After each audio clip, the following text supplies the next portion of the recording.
Assalamualaikum warahmatullahi wabarakatuh. Saya Rasna SPD dari UPT SPF SMP Negeri 28 Makassar. Hari ini saya akan melaksanakan kegiatan wawancara oleh salah satu kepala sekolah terkait dengan tugas modul 3.1 yaitu demonstrasi konstekstual. Baiklah, Assalamualaikum warahmatullahi wabarakatuh, Bu. Waalaikumsalam warahmatullahi wabarakatuh, Bu Rasna. Bagaimana kabarnya hari ini, Bu? Alhamdulillah sehat. Kalau Bu Rasna? Alhamdulillah sehat. Semoga Allah Subhanahu wa taala selalu melimpahkan rahmat, keberkahan dan kesuksesan pada kita semua ya, Bu. Amin. Ya rabbal alamin. Pada hari ini, Bu, saya akan mewawancarai Ibu dan saya berharap Ibu mempunyai waktu ya. Oke, Bu, ada beberapa pertanyaan yang akan saya ajukan terkait dengan dilema etika. Oke, ya, Bu. Yang pertama itu, selama ini bagaimana Ibu selaku kepala sekolah dapat mengidentifikasi kasus-kasus yang merupakan dilema etika atau bujukan moral? Baik, terima kasih Bu Rasna atas pertanyaannya. Selama ini dalam mengidentifikasi kasus-kasus yang merupakan dilema etika dan bujukan moral, tentunya kita harus paham dulu apa itu dilema etika dan apa itu bujukan moral. Dilema etika itu kadang di dalamnya terdapat benar lawan benar, karena keputusan yang kita ambil tentunya semuanya mengandung nilai kebajikan, tetapi ada hal yang lebih penting untuk kita ambil sebagai keputusan yang paling tepat. Sedangkan kalau bujukan moral itu ada di dalamnya benar lawan salah. Ya, karena di situ tentu kalau kita ambil keputusan yang salah, pasti kita akan berurusan yang namanya dengan hukum. Jadi cara mengidentifikasi kasus-kasus yang merupakan dilema etika atau bujukan moral itu dengan mempelajari dan menyimpulkan kasus yang terjadi. Selanjutnya kesimpulan itu kita gunakan sebagai bahan untuk menindaklanjuti pengambilan keputusan, baik itu yang berkaitan dengan dilema etika maupun yang berkaitan dengan bujukan moral. Begitu, Bu. Oke, Bu. Untuk pertanyaan yang kedua, selama ini bagaimana Anda menjalankan atau mengambil keputusan di sekolah, terutama untuk kasus-kasus di antara ada dua kepentingan yang sama-sama benar dan sama-sama mengandung nilai kebajikan. Kemudian langkah-langkah atau prosedur seperti apa yang bisa Anda lakukan selama ini? Oke, baik, Bu Rasna. Kalau terkait dengan langkah-langkah atau prosedur, kita bisa menjalankan atau menggunakan yang namanya 3 prinsip resolusi. Kemudian yaitu berpikir berbasis hasil akhir, kemudian berorientasi pada aturan yang benar, dan yang ketiga adalah mengutamakan rasa peduli, karena terkadang dilema etika itu dalam keputusan yang kita ambil memang kita harus mengutamakan yang namanya rasa peduli. Ya. Kemudian yang kedua adalah mempertimbangkan hak-hak orang lain. Kemudian yang ketiga harus berlandaskan nilai-nilai kebajikan seperti kejujuran serta keadilan. Kemudian selanjutnya adalah membuat daftar tindakan. Nah, daftar tindakan, kemudian alternatif apa saja yang akan kita ambil. Dan yang selanjutnya adalah mencari informasi lebih lanjut terkait dengan opsi-opsi yang telah kita buat.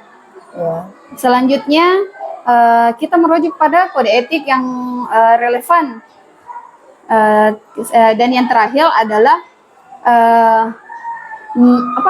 menggunakan kode etik tersebut sebagai pedoman untuk membuat keputusan yang kita ambil. Seperti itu menurut saya. Mantap sekali prosedurnya ini ya, Bu. Nah, kemudian pertanyaan yang berikutnya, hal-hal apa saja yang selama ini merupakan tantangan dalam pengambilan keputusan pada kasus-kasus dilema etika tersebut? Kalau berbicara tentang tantangan ya, Bu Rasna, di situ tantangannya terlebih kepada rasa keadilan versus rasa kasihan atas perlakuan yang kita berikan pada semua orang. Karena terkadang kita berpikir kasihan kepada anak ini, tetapi Iya. menurut orang lain Orang itu lain. tidak adil. Ya, betul. Kemudian yang kedua, timbulnya perbedaan pendapat tentang sebuah keputusan, karena memang dalam mengambil keputusan tidak pasti ada yang berbeda pendapat dengan kita. Jadi kita ya sebagai pemimpin ya harus memang mengambil keputusan yang yang terbaik lah untuk keputusan yang kita ambil tersebut, Ibu Rasa. Oke, Bu. Itu menurut Ibu ya. Kemudian juga selama ini bagaimana Anda dapat mengidentifikasi kasus-kasus yang merupakan dilema etika atau bujukan moral tersebut? Iya. Seperti yang saya katakan tadi di awal ya, dalam mengidentifikasi kasus-kasus seperti dilema etika dan bujukan moral itu salah satunya kita lihat dari segi hukum. Apabila kasus tersebut melanggar hukum ya Berasna, maka sudah tentu itu benar lawan salah, berarti itu masuk ke dalam bujukan moral. Namun jika bisa dikatakan benar, keputusan ini benar, keputusan ini juga benar, maka itu namanya dilema etika. Nah, cara kita mengambil keputusan atau menganalisis apakah keputusan ini benar bujukan moral, apakah ini keputusan benar lawan benar. Kalau dilema etika itu menurut saya menekankan pengambilan keputusan yang tepat dan bijaksana ya Bu Rasna. Sedangkan bujukan moral pasti itu tadi berkaitan dengan hukum karena ada benar ada salah kayak gitu.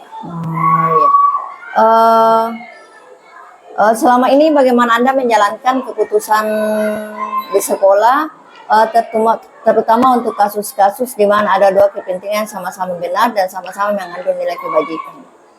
Sama-sama mengandung nilai kebajikan. Tentunya sebelum keputusan itu diambil, terlebih dahulu itu kita pasti kumpulkan fakta terkait dengan apa yang akan kita ambil kan. Kemudian siapa-siapa saja yang terlibat. Kemudian menganalisis di mana benar dan salahnya. Setelah itu kita buat alternatif solusi. Alternatif solusi. Ketika sudah membuat atau merangkum alternatif solusi, tentunya membuat keputusan dan kemudian merefleksikannya. Apakah keputusan yang kita ambil itu memang betul, memang benar atau tidak, kayak gitu. Oke Bu, hal apa saja yang selama ini Anda anggap efektif dalam pengambilan keputusan pada kasus dilema tersebut? Yang efektif tentunya itu tadi menggunakan tiga prinsip resolusi ya, di mana tiga prinsip resolusi itu kan yang pertama kita memikirkan hasil akhir dari keputusan tersebut ya, keputusan yang akan kita ambil. Kemudian yang kedua berorientasi pada aturan yang benar, karena kita tidak lepas dari yang namanya aturan ya, sebagai masyarakat, sebagai warga negara dan bangsa kita pasti tentunya memerlukan yang namanya aturan. Kemudian yang ketiga itu mengutamakan yang namanya rasa peduli, karena memang terkait dengan dilema etika itu kadang kita rasa peduli itu keadilan versus rasa kasihan. Iya, rasa kasihan, betul Berasna. Kali itu menurut saya. Oke Bu, apakah Anda memiliki tata cara atau jadwal tertentu dalam sebuah penyelesaian kasus dilema etika, atau Anda langsung menyelesaikan di tempat dan memiliki sebuah jadwal untuk menyelesaikannya Bu, dari segi bentuk atau prosedur yang seperti apa yang Ibu jalankan? Ya, terkait dengan tata cara sebenarnya tidak ada waktu pasti ya terkait dengan pengambilan keputusan, karena biasa kita mengambil keputusan itu bisa dalam satu hari itu bisa langsung selesai. Tapi ada juga terkadang ada kasus-kasus yang memang tidak bisa diselesaikan hanya dalam waktu satu hari ya. Berarti termasuk kasus-kasus yang berat ya Bu? Betul, karena banyak sekali kan Bu ya kasus-kasus yang ada di sekolah. Kemudian secara aturan itu sudah ditentukan, namun pasti ada pertimbangan dari sisi lain. Kemudian semua itu perlu adanya pemikiran yang jernih, harus ada argumentasi yang kuat Yang terkait kuat, ya. keputusan yang akan kita ambil.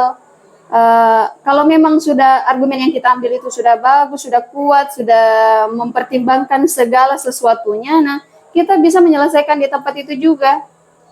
Kemudian pastinya kita catat di buku kasus kan Bu, Iya. begitu. Betul sekali. Jadi harus ada pertimbangan yang kuat ya Bu Betul. untuk mengambil satu keputusan, apalagi ke kasus-kasus yang berat ya Bu. Betul. Oke, pertanyaan berikutnya Bu, adakah seseorang atau faktor-faktor apa yang selama ini mempermudah atau membantu Ibu dalam pengambilan keputusan dalam kasus-kasus dilema etika tersebut? Betul Bu.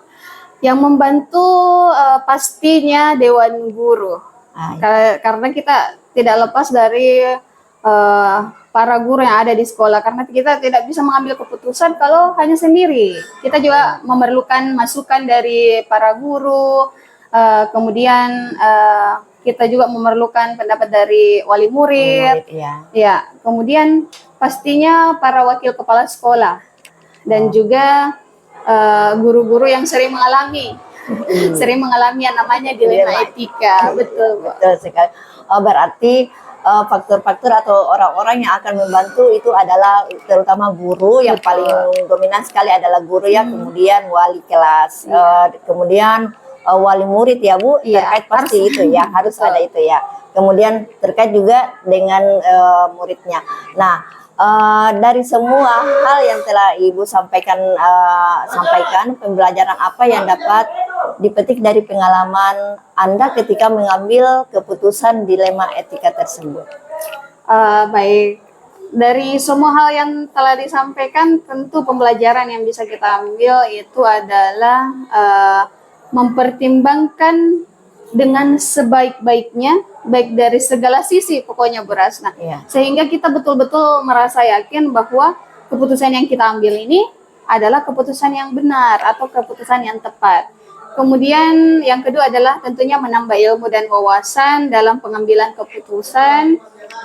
Dan saya akan mengambil sebuah keputusan tentunya berdasarkan dengan nilai-nilai kebajikan dan juga mempertimbangkan yang sudah baik dan yang sudah benar. Menurut saya itu Bu Rasna. Alhamdulillah, terima kasih ya Bu atas wawancaranya hari ini, dan ini termasuk pencerahan buat saya ya, selaku guru di sekolah ini. Dan saya ucapkan terima kasih banyak, dan semoga Ibu sehat walafiat. Amin ya. Ibu Rasna juga ya. Amin ya Bu. Itulah tadi sesi wawancara saya yang pertama dengan Kapsek SMP Negeri 28 Makassar. Terima kasih Bu. Terima kasih, sama-sama Bu Rasna.